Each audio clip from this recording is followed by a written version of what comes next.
Fraudulent call centers in India steal millions of dollars from people globally each year by pretending to be someone they're not. Sometimes they act like the IRS, threatening to arrest you unless you pay them immediately. Other times, they pretend to be generous and offer you money. These scams are well known to the Indian government and law enforcement worldwide, but they still manage to steal around $70,000 every day from unsuspecting victims. Let's find out more about these scams in this video. But first, don't forget to hit like and subscribe to this YouTube channel to stay updated on the latest in the luxury world. At Luxury Mindset, we bring you all luxurious information ranging from items, cars, houses, places, and even people who bathe in luxury. Not only that, but we also give you pretty much the amount you would need to purchase any of this luxurious stuff. So if you are interested in the rich, becoming rich, or even dreaming of lying on a mattress of gold or dollar bills, click the notification bell to keep yourself updated on this channel. If you're one of the 60 million people scammed in the past year, chances are your scammer came from India, especially the city of Kolkata. Some companies there have become big players in this $20 billion industry. While you might have heard of scams like the Nigerian prince offering money, you might not be aware of the extensive operations in Indian call centers. These centers use phone calls and online tricks to make money, save, and turn away from innocent people. What's even sadder is that these call centers often target people over 65 because they're less familiar with the internet and more likely to believe official-sounding calls. But scammers are willing to steal from people of any age, so don't assume you're safe just because you're not a senior citizen.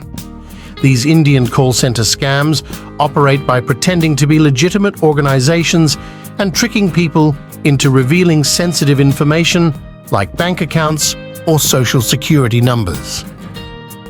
One common scam involves posing as the IRS or a similar tax authority, often through direct phone calls to convey seriousness. The scammer, pretending to be an IRS representative, tells the person they owe back taxes and threatens them with arrest if they don't pay immediately.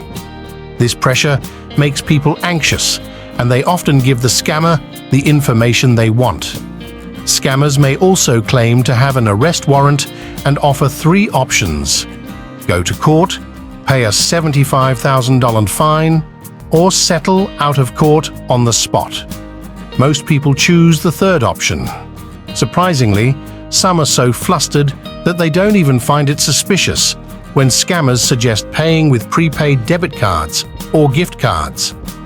Before you choose that third option in a scam call, it's crucial to remember advice directly from the IRS.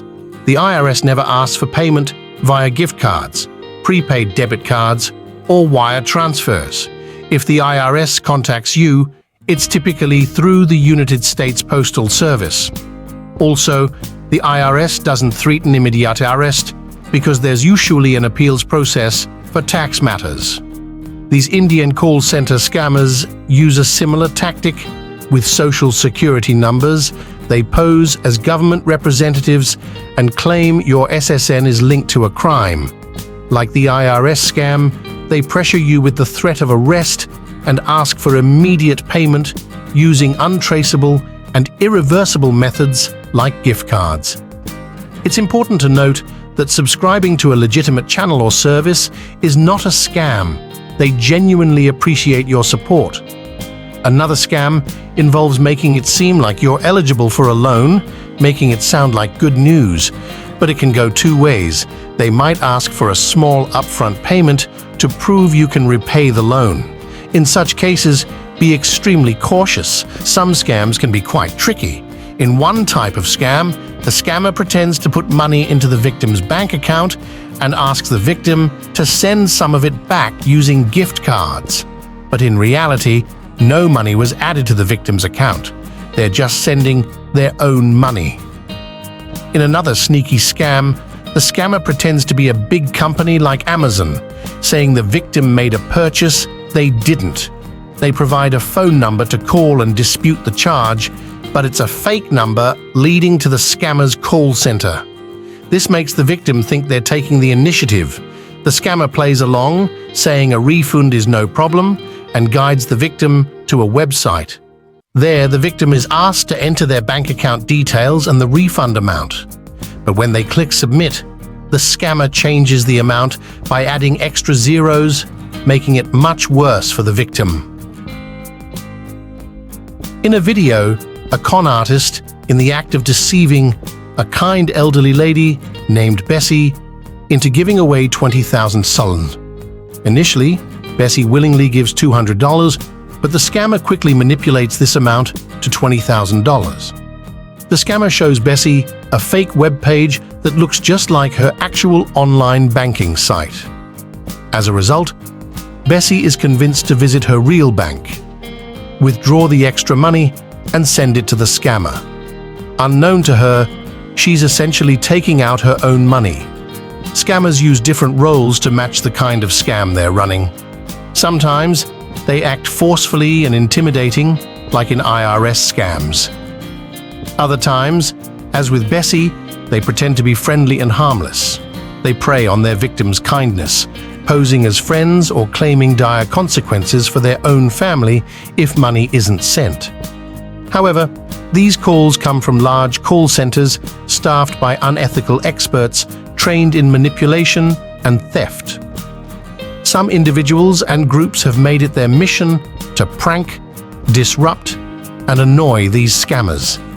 People like Mark Rober have even managed to infiltrate call centers and cause chaos by releasing things like cockroaches and stink bombs, temporarily shutting them down and causing massive financial losses, often in the millions of dollars. Trilogy Media is another example. They've gained access to scammers' devices, exposing their dishonest activities. While these individuals aim to create turmoil in scammers' lives and raise awareness by making their content go viral, their efforts are admirable and contribute to greater public awareness of these scams. You might be wondering why these call centers keep running, despite awareness by both the US and Indian governments about their daily theft of thousands of dollars. The truth is, there are limits to what the US government can do beyond trying to charge some of the known individuals involved in these scams and hoping for cooperation from the Indian government in extraditing them. In India, local and regional law enforcement often chooses not to get involved, even though most Indian citizens also dislike these scammers and collectively lose millions of dollars to them each year. To combat this issue, the Federal Trade Commission has issued guidelines to help people spot the signs of such scams. One key indicator is that scammers often pretend to be well-known organizations like the IRS or Amazon. They usually create a situation where you're either in trouble and need to pay right away to avoid more significant consequences, or they promise you money but require an upfront payment. Another warning sign is their insistence on urgency, as they use pressure tactics like act now or face serious consequences. They often emphasize that delaying will lead to big problems for you. Additionally, scammers may ask you to make payments through unusual methods, which can seem strange considering the legitimate institutions involved.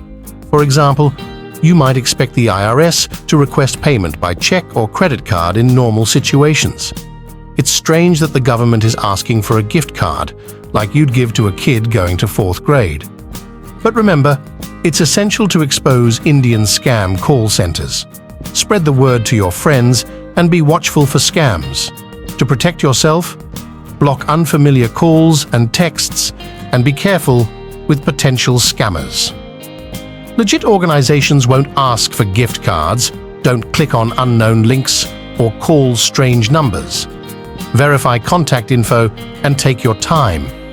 If unsure, talk to a trusted person, even if it feels awkward. They can help you with government issues or potential scams. If you suspect a scam, report it to the FTC.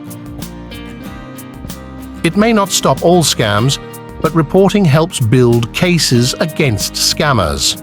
Have you ever been called by a scammer? Share your experience in the comments. And if you enjoyed this video, please click the notification bell to stay updated with the latest in the luxury world, only here at Luxury Mindset. See you in the next video.